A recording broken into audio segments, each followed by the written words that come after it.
மாதா அமிர்தானந்தமயி மடத்தின் இளைஞரணி பிரிவான அயூத் மே 3, 4 மற்றும் 5 ஆகிய தேதிகளில் நாகர்கோவில் அமிர்தா விஸ்வ வித்யாபீடம் வளாகத்தில் சிருஷ்டி 2024 கோடைகால முகாமை வெற்றிகரமாக நடத்தியது. இம்முகாமை பிரபல வரலாற்று ஆசிரியரும் எழுத்தாளருமான திரு அரவிந்தன் நீலகண்டன் அவர்கள் மரக்கன்றுகளை நட்டு துவக்கி வைத்தார். இந்த முகாமில் பல்வேறு துறைகளை சேர்ந்த வல்லுநர்களின் அமர்வுகள் இடம்பெற்றன. இதன் மூலம் பங்கேற்பாளர்கள் தனித்துவம் வாய்ந்த அறிவுசார் அனுபவங்களை பெற்றனர். இந்த முகாமில் அமிர்தா வித்யாலயம் கைமனம், அமிர்தா கைரளி வித்யாபவன் நெடுமக்காடு, களக்கூட்டம் ஆலன் ஃபெல்ட்மேன் பள்ளி மற்றும் பல்வேறு பள்ளிகளைச் சேர்ந்த சுமார் 60க்கும் மேற்பட்ட மாணவ மாணவிகள் பங்கேற்றனர். சிருஷ்டி 2024 பங்கேற்பாளர்களுக்கு உற்சாகமூட்டும் அனுபவத்தை அளித்தது மட்டுமல்லாது, அவர்களது அறிவு மற்றும் திறமையினை மேம்படும் வகையில் அவர்களது கோடை விடுமுறையை பயனுள்ளதாக செய்து அவர்கள் மனதுள் என்றென்றும் நிலை பெற்றது. சுவாமி சின்மயானந்தரின் 108வது ஜெயந்தி விழாவின் ஒரு பகுதியாக ஆச்சாரிய சங்கமம் மற்றும் எதி பூஜையினை சின்மயா மிஷன் வெகு விமர்சையாக கொண்டாடியது. இந்நிகழ்வில் மாதா அமிர்தானந்தமயி மடத்தின் சார்பில் சுவாமி பூர்ணா அமிர்தானந்தபுரி அவர்கள் கலந்து கொண்டு சிறப்புரையாற்றினார். அம்மாவின் வழிகாட்டுதல்களின்படி அம்மாவின் பல்வேறு ஆசிரம மையங்களின் தலைவர்கள் மற்றும் அமிர்தபுரி ஆசிரமத்தைச் சேர்ந்த சுவாமிகள் மற்றும் சுவாமினிகள் இந்நிகழ்ச்சியில் பங்கேற்றனர். அம்மாவின் கருணைக்கு ஆதிராவின் வாழ்வு ஓர் நல் உதாரணமாகும். 15 வயதில் மீட்கப்பட்ட ஆதிரா தமது கடுமையான குழந்தை பருவத்திற்கு பிறகு கேரளாவின் பாரிப்பள்ளியில் உள்ள அம்மாவின் ஆதரவற்றோர் இல்லத்தில் வளர்ந்து வந்தார். அம்மாவின் வழிகாட்டுதல்களின்படி ஆதிரா நம்பிக்கை மற்றும் நல்வாழ்வுக்கான மார்க்கத்தை பெற்றார். சமீபத்தில் அம்மா அமிர்தா பல்கலைக்கழகத்தில் உள்ள அம்மச்சி லேப்ஸில் பணிபுரியும் சந்தீப்புடன் ஆதிராவின் திருமணத்தை நடத்தி வைத்து ஆசிர்வதித்தார். தற்போது பெண்கள் முன்னேற்றத்திற்கான திட்டங்களில் பங்கேற்று கிராமங்களுக்கு சென்று தொழில் மற்றும் வாழ்க்கைத்திறன் பயிற்சிகளை ஆதிரா வழங்கி வருகிறார். யுனெஸ்கோவின் பாலின சமத்துவம் மற்றும் பெண்கள் முன்னேற்றத்தின் ஒரு பகுதியான அமிர்தாவின் பெண்கள் முன்னேற்றம் மற்றும் பாலின சமத்துவத்திற்கான மையம் மூலம் அவரது பொறுப்புகள் விரிவடைந்துள்ளன. அவர் இந்தியா முழுவதிலும் உள்ள ஏழ்மையான சமூகங்களை அணுகி பெண்கள் சுதந்திரம் மற்றும் தன்னம்பிக்கையை ஊட்டும் வகையில் செயல்புரிந்து வருகிறார். இந்திய அரசாங்கத்துடனான கூட்டு முயற்சியில் இயங்கி வரும் அமிர்தாவின் சங்கல்ப் திட்டமானது தையல் கலை போன்ற தொழில்களில் சுமார் 4500 பெண்களுக்கு பயிற்சி அளிப்பதை முக்கிய நோக்கமாக கொண்டுள்ளது. தற்போது இத்திட்டத்தை நிர்வகிப்பதில் ஆதிராவும் முக்கிய பங்கை பெறுகிறார். அம்மாவின் அளவற்ற கருணையால் ஈர்க்கப்பட்டு மற்றவர்களை ஊக்குவிக்கும் வகையில் அன்பு மற்றும் கருணையால் அவர்கள் வாழ்வில் சவால்களை எதிர்கொண்டு வெற்றி பெறுவதற்கான எடுத்துக்காட்டாக ஆதிராவின் வாழ்வானது அமைகிறது.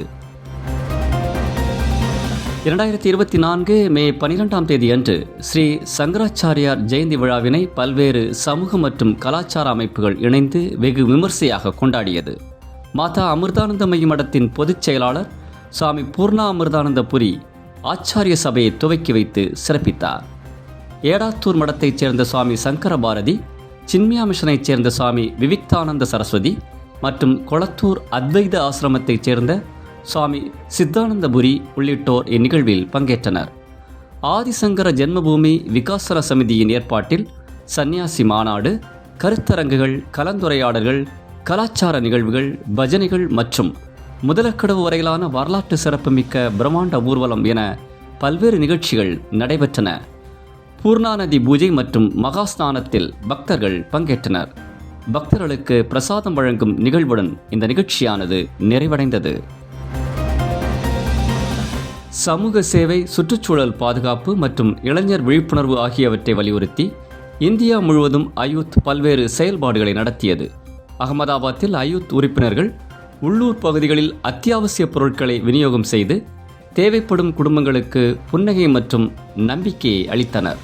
அன்னையர் தினத்தை கொண்டாடும் வகையில் மும்பை அயூத் உறுப்பினர்கள் ஜுகு கடற்கரையை சுத்தம் செய்து இயற்கை அன்னைக்கு அஞ்சலி செலுத்தினர். ஒற்றுமை மற்றும் உள்ளடக்கத்தை மேம்படுத்தும் வகையில் அகமதாபாத்தில் நடைபெற்ற அயூத் நிகழ்ச்சியில் இளைஞர் கூட்டம், கருத்தரங்கங்கள் மற்றும் கலந்துரையாடல்கள் இடம்பெற்றன. மேலும் மும்பையில் உள்ள அயூத் சுய மேலாண்மை பயிற்சி திட்டம் பங்கேற்பாளர்களுக்கு சனாதன தர்மம், சுற்றுச்சூழல் விழிப்புணர்வு மற்றும் தனிப்பட்ட வளர்ச்சிக்கான புதிய கண்ணோட்டத்தை வழங்கியது. அயூத்தின் சுய மேலாண்மை பயிற்சி திட்டமானது நாடு முழுவதும் உள்ள சமூகங்கள் மற்றும் இளைஞரணிகளுக்கு ஒரு முன் உதாரணமாக திகழ்ந்து அவற்றை உயர்த்துகின்றது. அயுத் இந்தியா ஹிமாச்சல பிரதேசம், பஞ்சாப் மற்றும் சண்டிகர் முழுவதும் ஒளியாக இரு என்ற தலைப்பில் உணர்வூட்டும் நிகழ்ச்சியை நடத்தியது. ஹிமாச்சல பிரதேசத்தில் தர்மசாலா மற்றும் பாலாம்பூர் கல்லூரிகளில் நடந்த இந்நிகழ்வில் சுமார் 500க்கும் மேற்பட்ட மாணவர்கள் கலந்து கொண்டனர். பஞ்சாபில் லவ்லி ப்ரொஃபஷனல் பல்கலைக்கழகம் மற்றும் பல்வேறு பள்ளிகளில் வாழ்க்கை மற்றும் வாழ்க்கைக்கான கல்வி என்னும் தலைப்பில் நடத்தப்பட்ட கருத்தரங்கம் நற்பண்புகள் மற்றும் மன அழுத்த நிவாரணத்தை முக்கிய நோக்கமாக கொண்டது. சண்டிகரில் உள்ள பள்ளிகள் தார்மீக நெறிமுறைகள் மற்றும் தியானம் பற்றிய அமர்வுகளால் பயனடைந்தன. சர்வதேச பங்கேற்பாளர்களுடன் மெக்லியோட்கஞ்சில் ஒருங்கிணைந்த அமிர்தா தியான பயிற்சி மற்றும் உலக அமைதிக்கான பஜனைகளுடன் இந்நிகழ்வானது இனிதே நிறைவடைந்தது. பயிலரங்கங்கள் இளைஞர்களுக்கு தன்னம்பிக்கை, கருணை மற்றும் வாழ்வின் நோக்கத்தை உணர்த்தியது. சமீபத்தில் மும்பை ஓவன்ஸ் கார்னிங் மற்றும் புனே டெக் மஹேந்திரா ஆகியவை இணைந்து ஊழியர்களின் நல்வாழ்வை மேம்படுத்துவதற்காக ஒருங்கிணைந்த அமிர்தா தியான பயிற்சிகளை ஏற்பாடு செய்தன. சான்றளிக்கப்பட்ட பயிற்றுவிப்பாளர்களான பிரம்மச்சாரிணி அமிர்தாத்மிக சைதன்யா மற்றும் பிரம்மச்சாரிணி நிசிமா ஆகியோரால் நடத்தப்பட்ட இந்நிகழ்வானது மன அழுத்தத்தை குறைத்தல், மனத்தெளிவு மற்றும் உணர்வுகளை கையாளுதல் ஆகியவற்றை முக்கிய நோக்கமாக கொண்டுள்ளது. ஓவன்ஸ் கார்னிங் ஊழியர்கள் வேலை மற்றும் வாழ்விற்கிடையிலான சமநிலையை மேம்படுத்துவது குறித்தும், அதே நேரத்தில் டெக் மஹேந்திரா மேலாளர்கள் சிறந்த உற்பத்திக்கான நடைமுறைகளை குறித்தும் பதிவு செய்தனர். புனேவில் உள்ள PCCOE பொறியியல் கல்லூரியின் பேராசிரியர்கள் IIM தியான பயிற்சிகளால் பயனளிக்கப்பட்டனர். இந்த தியான பயிற்சி ஒரு இணக்கமான கல்லூரி சூழலை வளர்க்க உதவியது. இந்த முன்முயற்சிகள் தொழில்சார் அமைப்புகளில் மனநலனை மேம்படுத்துவதை முக்கிய நோக்கமாக கொண்டுள்ளது. கென்யா, உகாண்டா மற்றும் தான்சானியாவில் 2024 ஏப்ரல் 28 முதல் மே 3ஆம் தேதி வரை அமிர்தா பல்கலைக்கழகம் தனது கல்வி மேம்பாட்டு திட்டத்தை சிறப்பாக நடத்தி நிறைவு செய்தது. திருமதி சிந்து மனோஜ் மற்றும் திரு டோபியாஸ் நவுருகி தலைமையில் முக்கிய அதிகாரிகள் மற்றும் நிறுவனங்களுடன் இக்குழு ஈடுபட்டது. உகாண்டாவில் குழுவினர்கள் முதல் பெண் கல்வி அமைச்சர் ஹைச்சி ஜெனட் முசவேனியை சந்தித்து உதவித்தொகை மற்றும் கூட்டாண்மை குறித்து கலந்துரையாடினர். இக்குழு சுமார் 900க்கும் மேற்பட்ட மாணவர்களுக்கு நிலையான வளர்ச்சி மற்றும் அணுகுமுறை கல்வியில் அமிர்தாவின் அர்ப்பணிப்பை எடுத்து காட்டுகிறது. இந்த வெற்றிகரமான நிகழ்வானது அமிர்தா பல்கலைக்கழகம் மற்றும் ஆப்பிரிக்க கல்வி நிறுவனங்களுக்கு இடையே எதிர்கால ஒத்துழைப்பை உறுதியளிக்கிறது. அமிர்தா விஸ்வ வித்யாபீடம் நிலையான வளர்ச்சி மற்றும் மேம்பாட்டிற்கான அனுபவ கற்றல் தொடர்பான யுனெஸ்கோ பிரதிநிதியை 2வது முறையாக புதுப்பித்துள்ளது. டாக்டர் மனிஷா வி ரமேஷ் அவர்கள் தலைமையில் 2020ஆம் ஆண்டு நிறுவப்பட்டதிலிருந்து நிலையான வளர்ச்சியில் இடைநிலை ஆராய்ச்சி மற்றும் கல்வியை கணிசமான அளவில் முன்னேற்றியுள்ளது. இந்த புதுப்பித்தல் லைவ் இன் லேப்ஸ் மற்றும் உலகளாவிய பாடத்திட்டம் போன்ற முன் முயற்சிகளுடன் உலகளாவிய நிலைத்தன்மை முயற்சிகளுக்கான அமிர்தாவின் அர்ப்பணிப்பை அடிக்கோடிட்டு காட்டுகிறது. இந்த முயற்சியானது இந்தியா முழுவதும் 1 மில்லியனுக்கு மேற்பட்ட மக்களுக்கு பயனளிக்கும் வகையில் அமைந்தது மட்டுமல்லாது நிலையான எதிர்காலத்திற்கான கூட்டாண்மை மற்றும் கண்டுபிடிப்பை உறுதி செய்கிறது.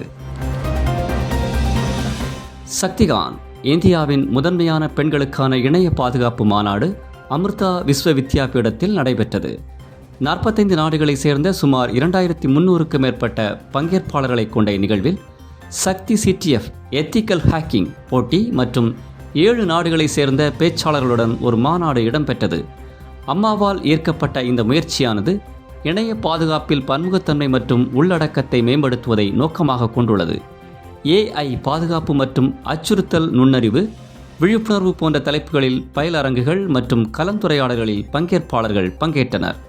சைபர் செக்யூரிட்டியில் பெண்கள் தங்கள் வாழ்வை முன்னேற்றுவதில் அமிர்தாவின் அர்ப்பணிப்பை இந்த நிகழ்வானது எடுத்து காட்டுகிறது. அமிர்தா பல்கலைக்கழகத்தின் கொச்சி வளாகத்தில் 2 நாள் அமிர்தா ஆராய்ச்சி மற்றும் சிறந்த கண்டுபிடிப்பு சிம்போசியம் அரைஸ் வெற்றிகரமாக நிறைவேறியது. அமிர்தா விஸ்வ வித்யாபீடத்தின் ஆராய்ச்சி பேராசிரியர் டாக்டர் மனிஷா வி ரமேஷ் அவர்களால் துவக்கி வைக்கப்பட்ட இந்த கருத்தரங்கம் சமூக பிரச்சனைகளுக்கு தீர்வு காண்பதில் ஆராய்ச்சியாளர்கள் மற்றும் ஆசிரியர்களை ஈடுபடுத்தியது.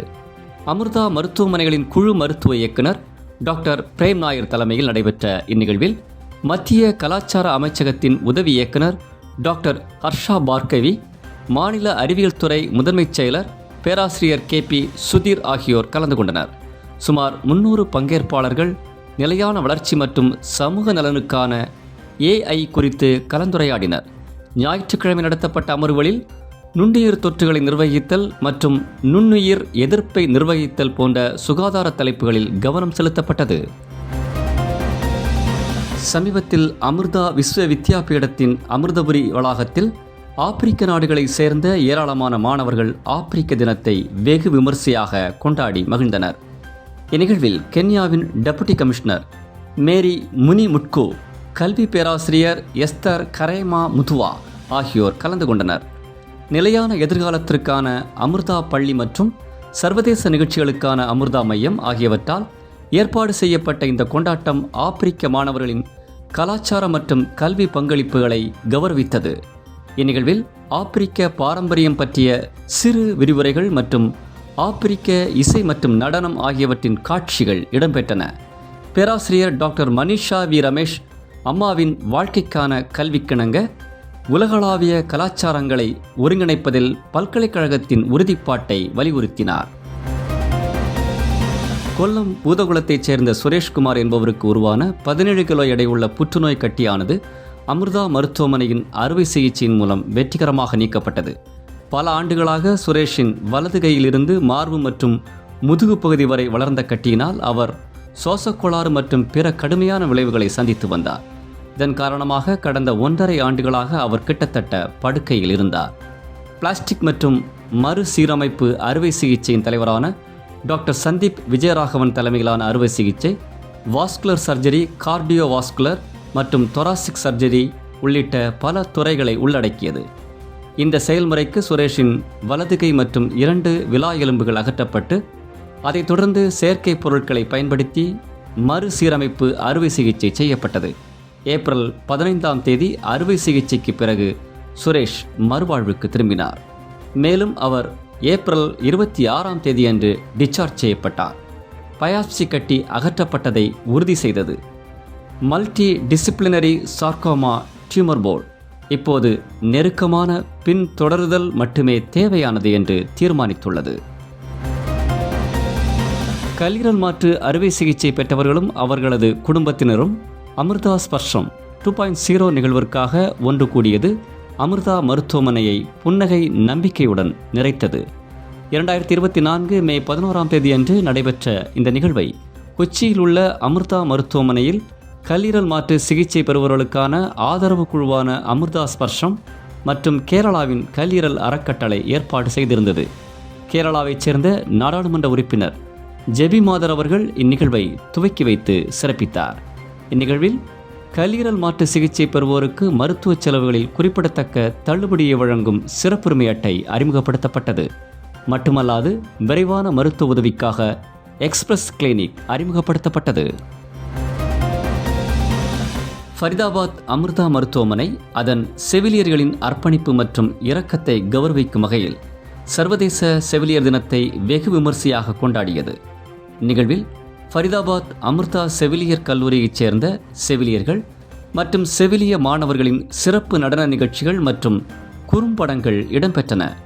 இது அவர்களின் திறமைகளையும் வலுவான தோழமையையும் வெளிப்படுத்தியது. நோயாளிகள் மற்றும் அவர்களது குடும்பத்தினரின் வாழ்க்கையில் ஆழமான மாற்றத்தை ஏற்படுத்துவதில் அவர்களின் முக்கிய பங்கை உணர்ந்து செவிலியர்களின் அசைக்க முடியாத ஆதரவு மற்றும் தன்னலமற்ற தன்மைக்கு மருத்துவமனை நிர்வாகம் மனமார்ந்த நன்றியை தெரிவித்தது. அமிர்தா மருத்துவமனை சமீபத்தில் அமிர்தா மகிழா ஸ்வஸ்திய சக்தி அபியானை அறிவித்தது. இது பெண்கள் தங்கள் ஆரோக்கியத்திற்கு முன்னுரிமை அளிப்பதற்கும் வழக்கமான பரிசோதனைகளில் பங்கேற்பதற்கும் உதவும் ஒரு முயற்சியாகும். இந்த முயற்சியின் ஒரு பகுதியாக மார்பக புற்றுநோய் குறித்த விழிப்புணர்வை பரப்புவதற்கும் முன்கூட்டியே பரிசோதனை செய்வதற்கும் ஒரு மேமோகிராஃபி வேன் கிராமங்களுக்கு அனுப்பப்பட்டது.